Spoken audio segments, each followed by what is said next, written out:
Os oceanos são recheados de mistérios, histórias intrigantes e assustadoras, e algumas delas permanecem sem solução durante décadas. Aqui no meu canal você já conheceu a história do SS Ourang-Medan, um suposto navio que teria naufragado em circunstâncias misteriosas e nunca explicadas, cujos destroços também nunca teriam sido encontrados. Mas hoje a gente vai mergulhar de cabeça numa história que invadiu a terra firme. Sejam bem-vindos à história do farol de Isle More.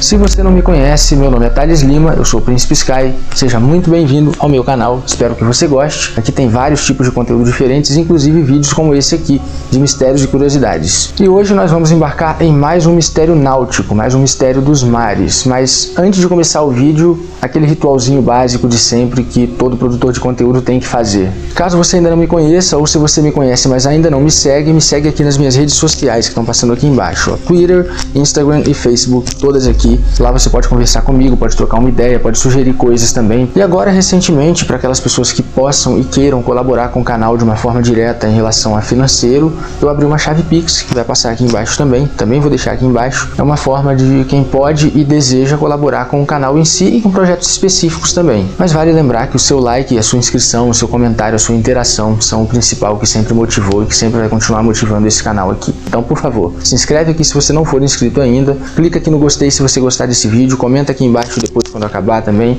e compartilha para mais pessoas.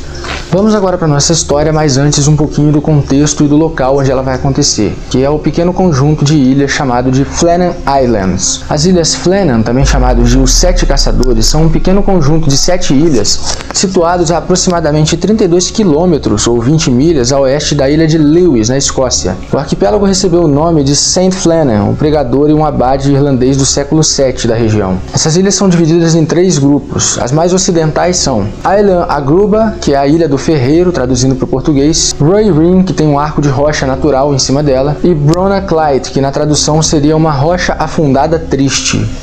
Um nome bem diferente. Mais ao sul se encontram a Surrey e a Skaytomen, e a nordeste a parte principal com as 2 ilhas principais de lá, que são a Island Tay, que seria Ilha da Casa, mais ou menos a tradução, e a maior de todas e a principal, que se chama Isle More, seria Ilha Grande a tradução para ela. Apesar de ser a principal, a Isle More também não abriga muita coisa não, ela só tem 2 construções lá, que são uma capela de Saint Flannan e um farol de 23 metros de altura, um farol náutico como tantos que a gente conhece. Esse farol de Isle More foi operado manualmente até 1971 e depois disso ele foi automatizado e passou a ser operado à distância. Mas enquanto ele funcionou de forma manual, as pessoas que iam para lá montavam residência e passavam uma longa temporada lá trabalhando até serem substituídas por outros trabalhadores. E assim foi até que só em 1971 ocorreu a automação e nunca mais ninguém passou a morar lá permanentemente. Em 15 de dezembro de 1900, um navio a vapor chamado Arctur saía da Filadélfia com destino a Leith, uma zona portuária de Edimburgo. E quando ele estava de passagem pela região,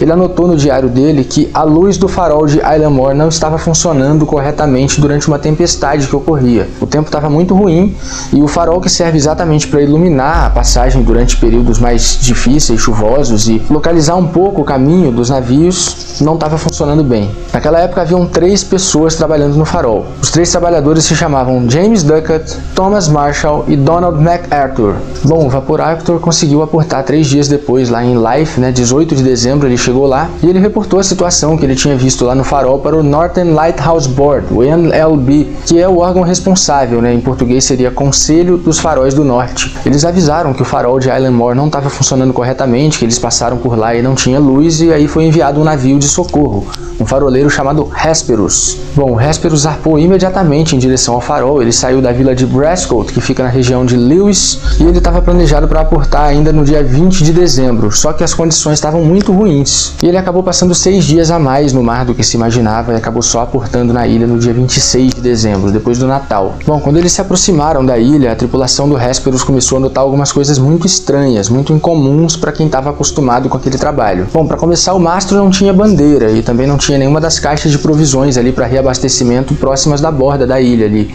que era comum acontecer porque quando os navios de socorro chegavam chegavam, eles sempre reabasteciam as provisões da ilha. Mas o mais estranho é que nenhum dos faroleiros estava lá em terra firme para receber o pessoal do Hesperus. Tipo, o normal era que isso acontecesse. Em geral, quando alguma embarcação estava para aportar lá, eles já sabiam, eles eram avisados via rádio e estavam lá para receber as provisões e o socorro. Bom, o Jim Harvey, que era o capitão do Hesperus, tentou alertar os faroleiros soprando o apito do navio, disparando alguns sinalizadores rumo ao céu, mas nada disso funcionou, ninguém apareceu. Então, já prevendo que as coisas não estavam muito certas, o pessoal do Hesperus decidiu enviar um único homem para terra firme para tentar investigar o que estava acontecendo. O socorrista se chamava Joseph Moore. Ele desceu em um bote, remou até a ilha e fez algumas investigações durante alguns minutos, e quando ele voltou, ele tinha uma notícia assustadora para dar. Quando chegou na ilha, o Joseph encontrou os dois portões, tanto o portão principal quanto o portão do farol, fechados, a chave, trancados, e lá dentro, quando ele conseguiu entrar, as camas estavam desfeitas e o relógio estava parado. E não tinha sinal de ninguém lá dentro. Bom, Jim Harvey, o capitão, decidiu mandar mais uma vez o Joseph para lá, mas agora com o segundo imediato da embarcação e mais um marinheiro, 3 pessoas agora, para tentar investigar o que estava acontecendo e tentar descobrir aonde estavam os faroleiros. Bom, os 3 rodaram a ilha, entraram no farol, não conseguiram encontrar ninguém lá dentro, nem sinal, mas conseguiram perceber algumas coisas e trazer mais informações. O relato oficial deles dizia que eles encontraram as lâmpadas do local novas, eram lâmpadas limpas e que aparentavam ter sido trocadas há pouco tempo. E estranhamente as capas de chuva dos marinheiros também estavam lá dentro. Os faroleiros aparentemente não saíram com elas. O que era bastante estranho, principalmente em se tratando de uma época em que tinha acabado de acontecer um temporal pouco tempo antes lá. Então não faz muito sentido. Além das capas de chuva, tinha um casaco do uniforme deles lá dentro, mas só um, sendo que são 3 faroleiros, ou seja, algum deles deixou o farol e largou o casaco para trás. Algumas fontes na internet também afirmam que eles teriam encontrado uma refeição pronta, com os pratos todos sobre a mesa, mas completamente intocada, e uma cadeira caída no chão. E o que todas as fontes concordam não tinha ninguém lá dentro, nenhum sinal de nenhuma vida humana.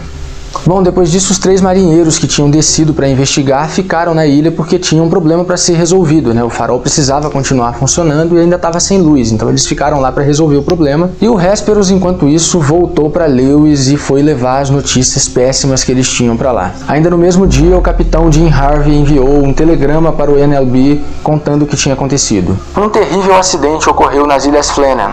Os 3 guardiões, Ducat, Marshall e MacArthur, desapareceram completamente. Os relógios estavam parados e outros sinais indicavam que o acidente deve ter acontecido há cerca de uma semana. Pobres sujeitos, eles devem ter caído pelos penhascos ou então se afogado tentando segurar algum guindaste. Bom, enquanto isso, os 3 homens que continuaram na ilha continuaram investigando, fizeram mais uma busca, buscaram pela 3ª vez por informações, foram atrás de detalhes, de qualquer coisa que pudesse detalhar como os 3 faroleiros podem ter desaparecido ao mesmo tempo, e eles descobriram que do lado leste da ilha estava tudo normal, mas do lado oeste tinham problemas.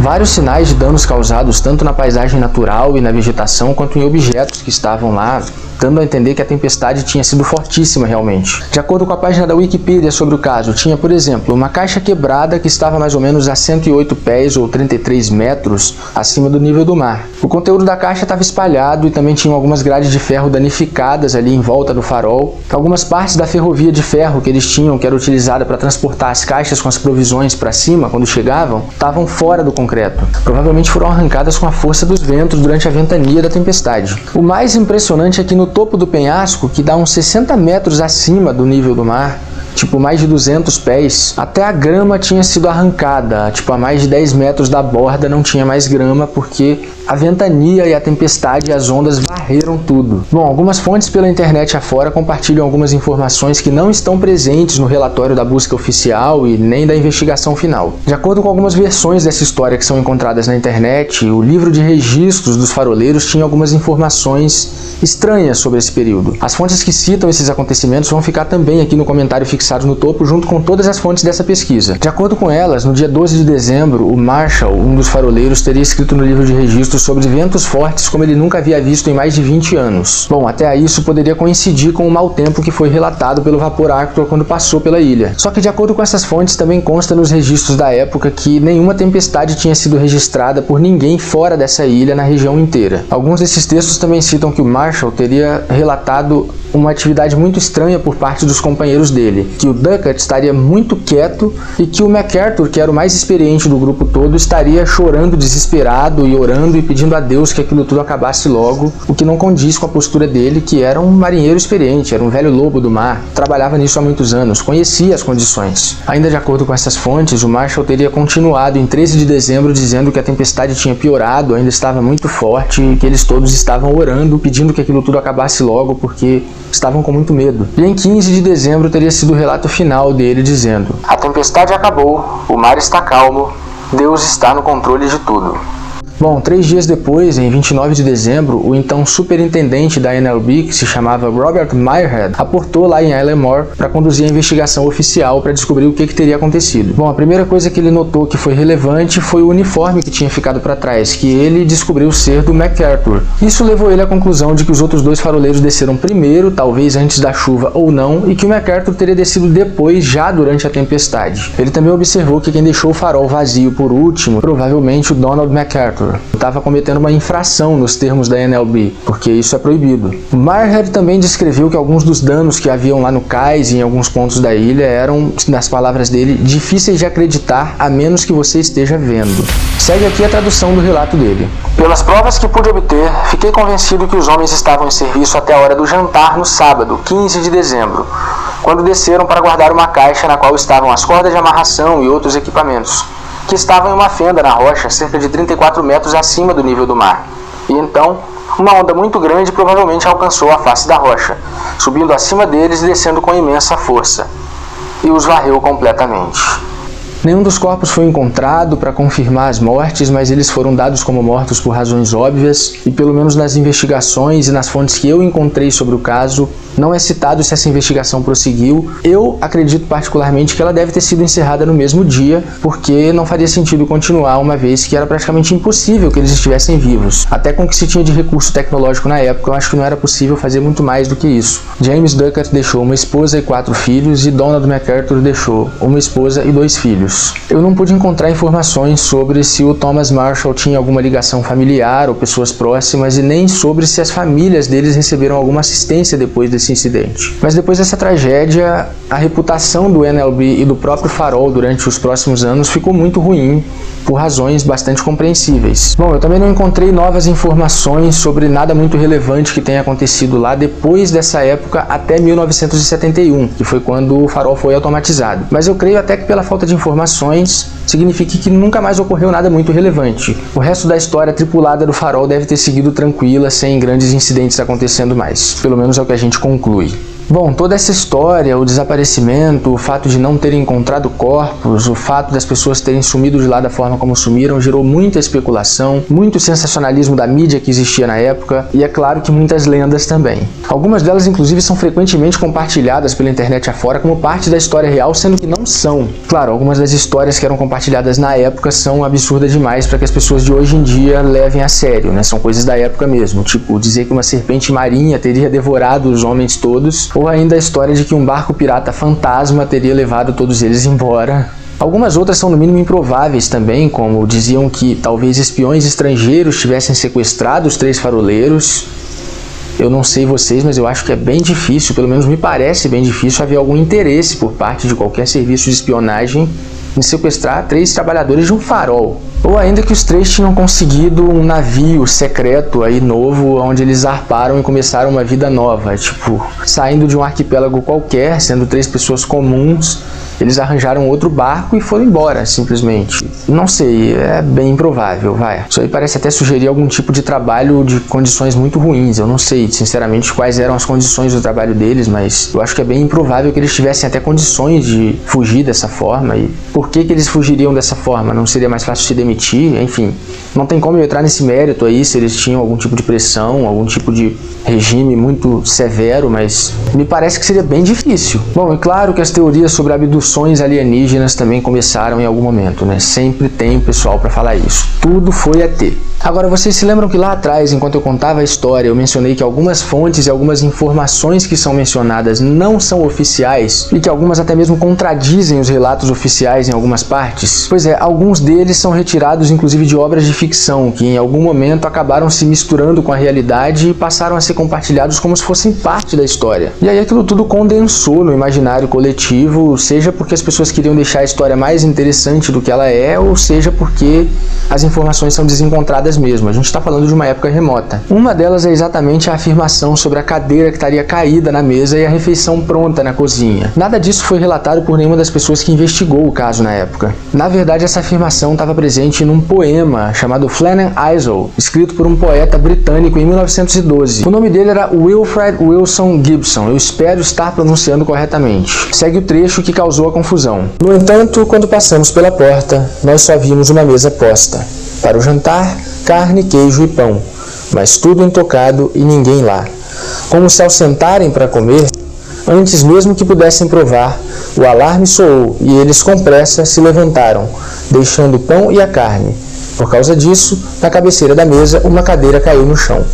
Pois é, na tentativa de romantizar um pouco do que estava escrevendo ali, o poeta Gibson acabou criando um factoide, né? Uma fake news lá antes da fake news existir na internet. E a maioria das fontes que você vai encontrar na internet relata essa parte como sendo verídica e parte da investigação oficial. Na verdade, o grande problema desse detalhe ser adicionado aos relatos aí, ser colocado como se fosse oficial, é que ele dá a entender como se algo ou alguém tivesse interrompido abruptamente o dia a dia natural deles ali, feito eles terem que se deslocar e sair da ilha e sumido sem deixar nenhum vestígio. Só que na realidade a investigação oficial contradiz completamente essa possibilidade. Inclusive uma prova disso é que um dos primeiros relatos do socorrista, o Joseph Moore, diz exatamente o contrário, que eles encontraram os talheres limpos e tudo muito arrumado, como se há muito tempo não tivesse ninguém usando aquela cozinha. Segundo ele, os utensílios de cozinha estavam todos muito limpos, o que é um sinal de que deve ter sido depois do jantar que eles saíram, o oposto total da informação criada pelo poema. Bom, a história do livro de registros também é falsa. Uma investigação bem posterior feita pelo jornalista britânico Mike Dash, enquanto ele fazia uma reportagem para a revista Fortean Times, revelou que todo o trecho onde Thomas Marshall descreveria a tempestade, o medo do companheiro dele, o Donald MacArthur, e posteriormente a calmaria que chegou, foi sim adicionada depois. Na verdade, fica muito evidente que essa parte da história é inverídica quando a tempestade, supostamente sem precedentes que teria ocorrido lá e que de fato se sabe que aconteceu, supostamente não teria sido registrada em lugar nenhum naquela época. O que é mentira, né? Porque como a gente viu lá no começo da história, o primeiro navio que passou por lá, que foi o navio a vapor, o Arthur, ele registrou exatamente um problema em relação ao mau tempo no farol. Ou seja, havia uma tempestade acontecendo sim, e quem passava por lá sabia disso. E o primeiro relato que levou toda essa história a ser descoberta dava conta exatamente disso. Então sim, tá, tinha uma tempestade lá e todo mundo sabia disso. Não tem nada de misterioso nessa parte.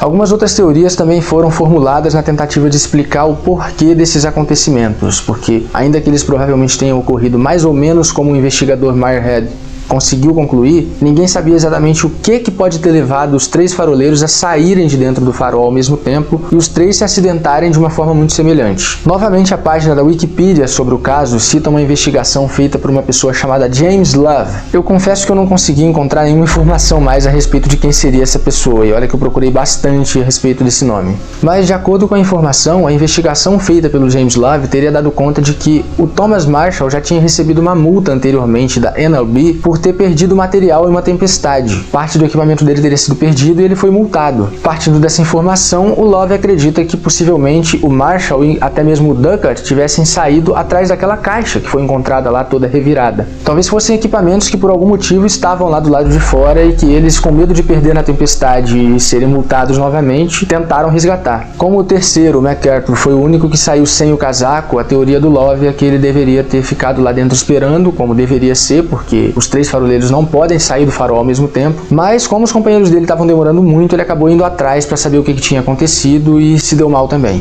Já um ex-faroleiro de Isle Moor chamado Walter Aldebart, que trabalhou lá no período de 1953 até 57, acredita numa teoria diferente. Ele acredita que um dos faroleiros pode ter caído no mar primeiro e os outros dois pularam atrás dele voluntariamente para tentar resgatar o companheiro e acabaram também não sobrevivendo. Também, de acordo com a Wikipedia, o Walter baseou essa teoria nas próprias experiências dele no período período que ele trabalhou lá. Será que isso significa que na realidade teve mais acidentes lá? Não sei, a gente nunca vai saber, a não ser que alguma coisa surja aí depois. Uma terceira teoria que é mencionada também no artigo da Wikipedia, que é menos embasada em fatos ocorridos lá e mais na psicologia, afirma que talvez uma briga entre eles, um desentendimento que chegou às vias de fato, tenha causado a queda dos três na água. Eles poderiam estar brigando ali perto da borda, o que não é muito inteligente de se fazer, inclusive, e aí todo mundo caiu. E uma última teoria, menos embasada ainda, discute a possibilidade de um dos faroleiros ter simplesmente enlouquecido, matado todos os outros e tirado a própria vida em seguida.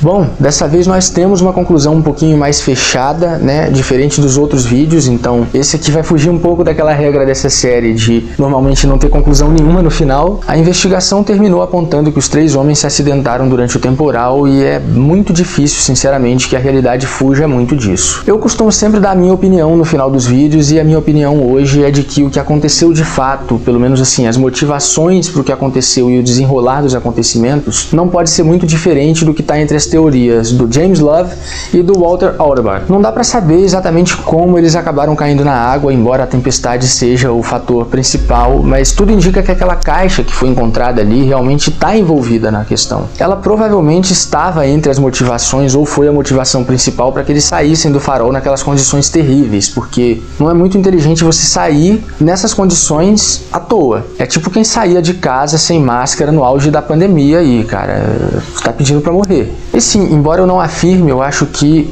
o que o Walter levantou é muito pertinente, porque é possível que um dos homens tenha caído na água primeiro, ou talvez até dois deles, e que quem sobrou em terra firme tenha tentado ajudar e acabou morrendo também. Mas é realmente muito difícil a gente determinar a ordem exata dos acontecimentos. E fora disso, o que mais possa ter acontecido com eles antes ou durante a tragédia é algo que nós nunca vamos saber. Essa foi a história da maior tragédia, do maior mistério do farol de Island Moor. Eu espero que você que assistiu esse vídeo tenha gostado, tenha se sentido entretido, tenha se divertido. E é claro, eu conto com a sua opinião nos comentários aqui, escrevendo aqui embaixo o que você achou do vídeo e o que você achou da história também. Se você acha que tem como alguma coisa diferente do que a gente falou aqui ter acontecido ou não. Se você concorda com a minha opinião ou discorda e com as teorias que a gente apresentou aqui também, dos jornalistas e do ex-faroleiro. E me fala também o que você está achando dessa série, se você está gostando de ver esses vídeos nesse formato. Sugere outros vídeos que eu possa fazer também sobre mistérios e curiosidades. Tem algumas sugestões muito legais que eu já anotei. Estou para gravar, estou para produzir. É porque é muito difícil fazer um vídeo desse. Pessoal, demanda muita pesquisa, a gente tem que ir atrás de tudo. Eu não quero passar informação errada aqui. Então demora, mas vai sair. Se você quiser sugerir, sugere sim, porque vai sair futuramente. E claro, não quer demais lembrar, deixa o seu gostei aqui embaixo, por favor, e se inscreve no canal se você não for inscrito ainda. Será que eu apontei para o lado certo? Eu acho que sim, né? Para cá. Eu nunca lembro isso. Mais uma vez, as minhas redes sociais passando aqui embaixo, para quem ainda no começo do vídeo não foi lá me seguir, me segue aí, me adiciona no Facebook, me segue no Twitter, me segue no Instagram. E outra vez também, como eu falei no começo do vídeo, a chave Pix do canal é essa aqui, para quem quiser e puder contribuir com os vídeos ou com algum projeto que queira ver acontecendo aqui. Vou ficar muito agradecido de coração com todas as contribuições, seja no Pix ou seja quem contribui comentando, interagindo com o vídeo, compartilhando para mais pessoas, porque isso ajuda demais, vocês não têm noção. Muito obrigado de coração por estar assistindo essa série, eu espero que esse vídeo faça sucesso, que as pessoas que verem se divirtam com ele, e a gente se vê no próximo vídeo então dessa série ou no próximo vídeo que você quiser assistir aqui do canal. Você está convidado para assistir todos. Clica nos outros que vão aparecer aqui também, eu acho que você vai gostar. Tem vários tipos de conteúdo. Até a próxima então. Tchau!